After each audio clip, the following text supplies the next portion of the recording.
रघुपति राघव राजा राम, श्री राम जय जय राम, रघुपति राम, भक्तवत्सला राजा राम, श्री राम जय जय राम, श्री राम जय जय राम. ಇದಕ್ಕೆ ಚಿಕ್ಕಮಗಳೂರಿನಲ್ಲಿ ಮಾಜಿ ಶಾಸಕ ಸಿ ಟಿ ರವಿ ಅವರು ಈ ಒಂದು ಅಭಿಯಾನದಲ್ಲಿ ಪಾಲ್ಗೊಂಡಿರುವಂಥದ್ದು. ಅಂದರೆ ಪ್ರಾರಂಭದಲ್ಲಿ ಅವರು ಬಸವನಹಳ್ಳಿ ಪೊಲೀಸ್ ಠಾಣೆಗೆ ಹೋಗ್ತೀನಿ ಅನ್ನುವಂಥ ಮಾತನ್ನು ಹೇಳಿದರು. ಅಂದರೆ ಅವರ ಮನೆ ಏನಿದೆ ಅದು ಬಸವನಹಳ್ಳಿ ಪೊಲೀಸ್ ಠಾಣೆಗೆ ವ್ಯಾಪ್ತಿಯಲ್ಲಿ ಬರುತ್ತೆ. ಆದರೆ ಅದನ್ನು ಬದಲಾವಣೆ ಮಾಡಿ ಈಗ ನಗರ ಪೊಲೀಸ್ ಠಾಣೆ ಮುಂಭಾಗದಲ್ಲಿ ಅವರು ಏಕಾಂಗಿಯಾಗಿ ಕೂಡ ಪ್ರತಿಭಟನೆ ಮಾಡ್ತಿದ್ದಾರೆ. ಇನ್ನು ಹೊರಭಾಗದಲ್ಲಿ ಅವರ BJPಯ ಕಾರ್ಯಕರ್ತರು ಸೇರಿದಂತೆ ಕೆಲವರು ಹೊರಭಾಗದಲ್ಲಿ ನಿಂತಿದ್ದಾರೆ. ಯಾರೂ ಕೂಡ ಒಳಭಾಗಕ್ಕೆ ಕೂಡ ಬಂದಿಲ್ಲ.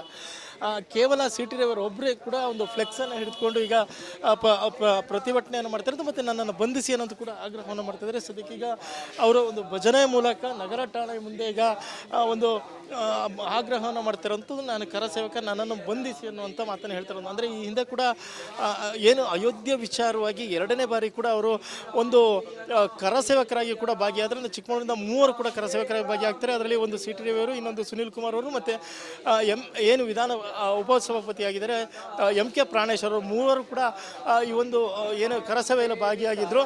ಈಗ ಒಂದು ಮಾತನಾಡಿಸುವಂಥ ಪ್ರಯತ್ನ ಮಾತಾಡ್ತೀನಿ, ಏನಾದ್ರು ಮಾತಾಡ್ತಾರೋ ನೋಡೋಣ.